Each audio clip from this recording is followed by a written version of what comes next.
नमस्कार, मी मोहन क्षीरसागर. जय भीम जय भारत न्यूज मध्ये आपलं सहर्ष स्वागत.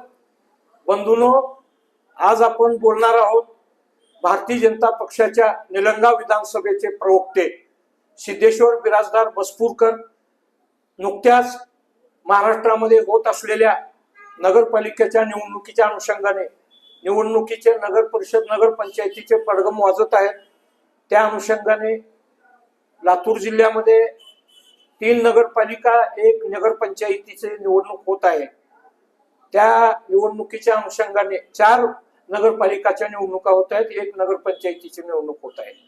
आज निलंगा नगरपालिकेचे निवडणूक होत असताना निलंगा विधानसभेमध्ये शिवरानपळ आणि देवणी नगरपंचायतच्या निवडणुकीला आणखीन 1.25 वर्षाचा अवधी आहे. मात्र निलंगा नगरपालिकेच्या निवडणुकीकडे सर्वच पक्षाचे लक्ष लागलेले आहे. त्या अनुषंगाने मी त्यांचे प्रवक्ते सिद्धेश्वर बिराजदार बसपूरकर यांना मी मुलाखत घेत आहे. हे पहा, सिद्धेश्वर बिराजदार साहेब, नमस्कार. नमस्कार. आपण किती वर्षापासून राजकारणामध्ये काम करता? साहेब, गेले 18 ते 20 वर्ष झालं माझा राजकीय प्रवास गावातून सुरुवात झाला. आज तालुक्यापासून मी पोहोचलेलो आहे आणि गेल्या 17 ते 18-20 वर्षा काळामध्ये बऱ्याच निवडणुकीमध्ये सहभाग घेऊन सभापूर्वक मी काम करत आहे. मागलच्या काळामध्ये माझी सुरुवात, मी तसा पूर्वीचा कार्यकर्ता, भारतीय जनता पक्षाचा जुना कार्यकर्ता आहे. सन्माननीय संभाजीभाई पाटील आणि अक्कासाहेब ज्यावेळेस खासदारकीला उभारले होते त्यांच्या निवडणुकीत मी पहिला वोटर होतो. माझ्या पहिल्या वोटिंगला दोन्हीही माझे वोट यशस्वी ठरले त्या काळामध्ये. मला याचा स्वार्थ अभिमान आहे. मग तुम्ही मधल्या काळामध्ये थोडं दुसऱ्या पक्षामध्ये काम करत होतात असं आम्हाला ऐकलेलं आहे, खरं आहे काय? नाही, खरं आहे. तिथं विषय काय झाला, मी गावातला कार्यकर्ता, भारतीय जनता पार्टीचा हाडाचा कार्यकर्ता होतो. पण त्या मधल्या काळामध्ये नवयुवक अशी एक पिढी, मधली पिढी म्हणजे यंग जनरेशन त्यावेळेस माझं होतं. त्यावेळेस 2009 मध्ये मला वाटतंय 9-10 मध्ये सन्माननीय संभाजीभाई पाटील यांनी त्या ठिकाणी न्यूट्रल सर्कलमध्ये आमच्या युती झाली. महाराष्ट्र निर्माण सेना आणि भाजपची. ती युती झाली पण नसती. तिथल्या कार्यकर्ते जे भाजपचे होते त्यांना त्या जे महाराष्ट्र निर्माण सेनेचा जे प्रमुख जिल्हाध्यक्ष त्यावेळेसचा जे कोण होता त्या जिल्हाध्यक्षांनी त्या लोकांना पाया पडून रिक्वेस्ट करून तुम्ही माझ्या पाठीमागे राहा, मी म्हणजे काम करणारा माणूस आहे, मी तुम्हाला समजा येणाऱ्या काळामध्ये सहकार्य करून मी संभाजीभाईच्या पाठीमागे राहतो. तशा अक्काला आणि भाईला पण रिक्वेस्ट करून अक्काच्या हातापाया पडून त्यावेळेसच्या काळामध्ये त्यांनी तिकीट मिळवून घेतलं.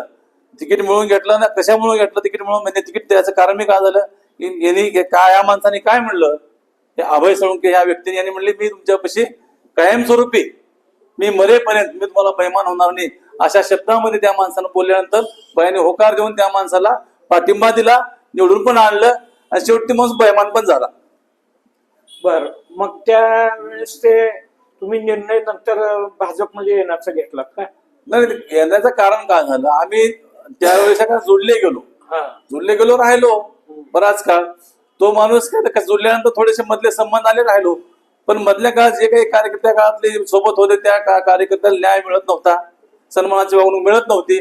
त्या कारणास्तव मला शेवटी मागलच्या बाजार समिती निवडणुकीला माझ्या जे काही जवळचे कार्यकर्ते त्या कार्यकर्त्याला तिकीट देण्यासाठी या काँग्रेसच्या जे आता कोण जिल्हाध्यक्ष आहे त्या जिल्हाध्यक्षांनी 3-3 लाख रुपये पक्षनिधी द्यावा लागतो अशा शब्दात बोलल्यानंतर मला ते काही पटलं नाही. कारण मी हाडाचा कार्यकर्ता, कुठेही जीव लावून काम करणारा कार्यकर्ता होतो.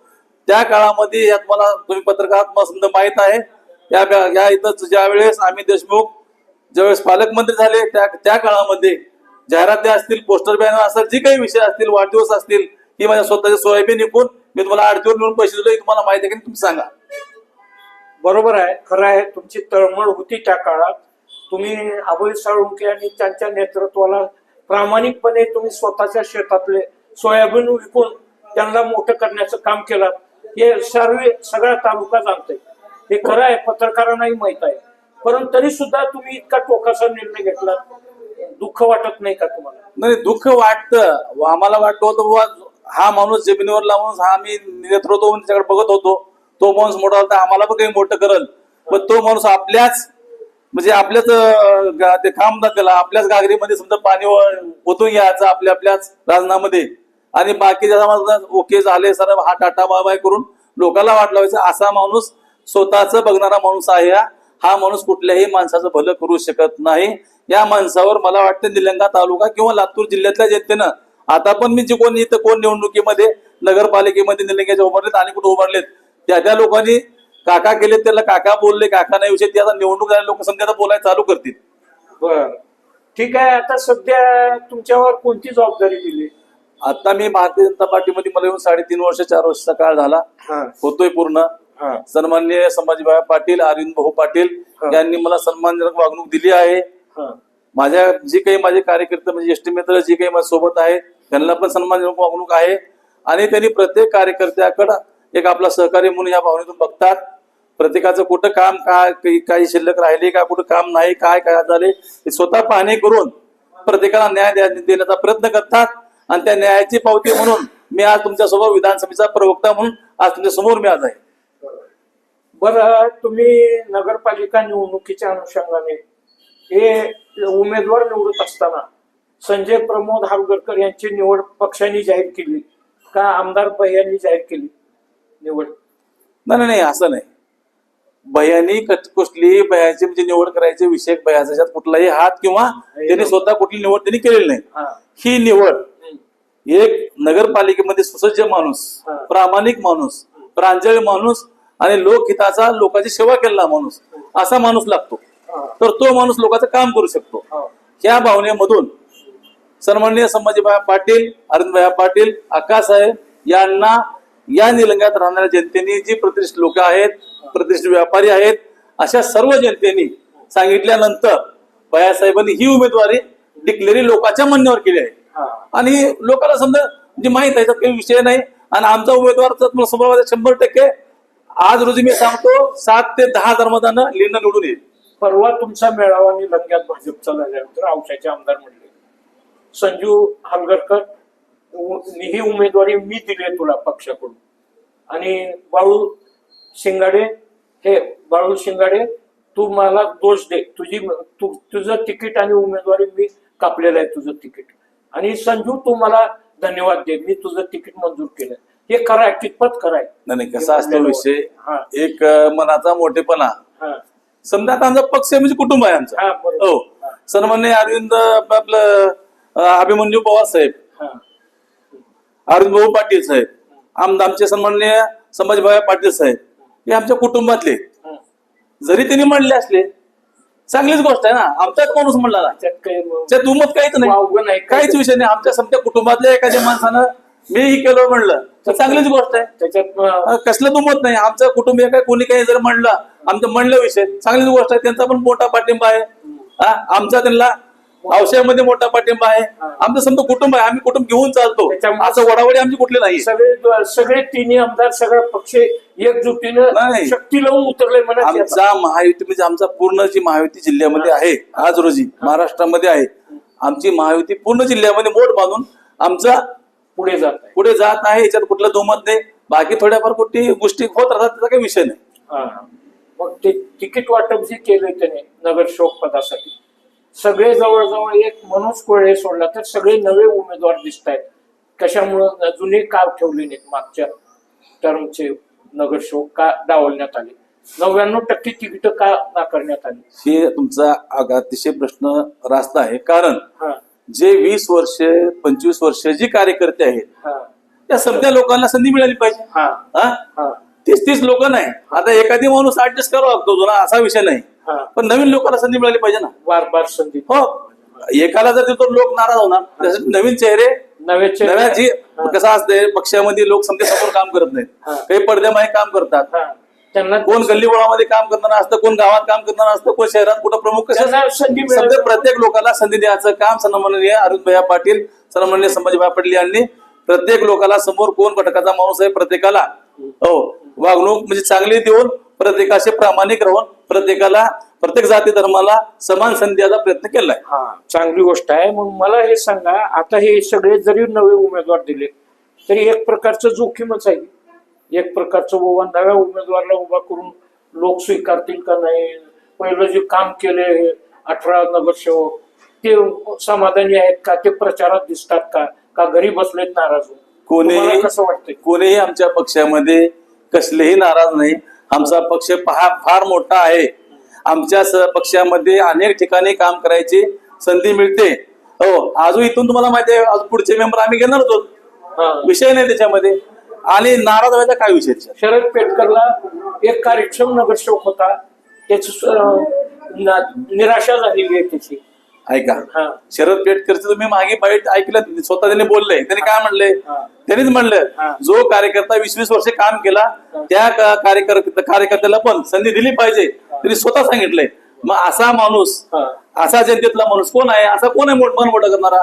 त्याला आपल्या शरद पेटकर साहेबांना आम्ही येणाऱ्या काळात चांगली मोठी संधी देऊ, याच्यात काही दुमत नाही. म्हणजे पक्षामध्ये नाराजी नाही, कसलीही नाराज नाही, कुठलीही नाराजी नाही. आमचा अतिशय खेळीमेळी वातावरणामध्ये आमची निवडणूक चालू आहे. अतिशय आम्ही आता आमचं यश 100% झालं, म्हणजे आपलं झालं काही अडचण नाही. बरोबर आहे.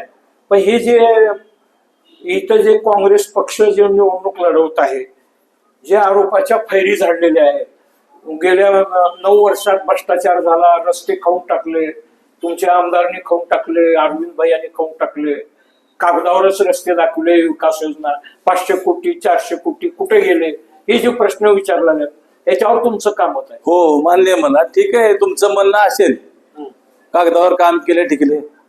आपलं जे काही सध्याचं जे काही संविधान आहे, संविधानाच्या अधीन राहून आपलं पूर्ण कार्यक्षेत्र सारं चालतंय.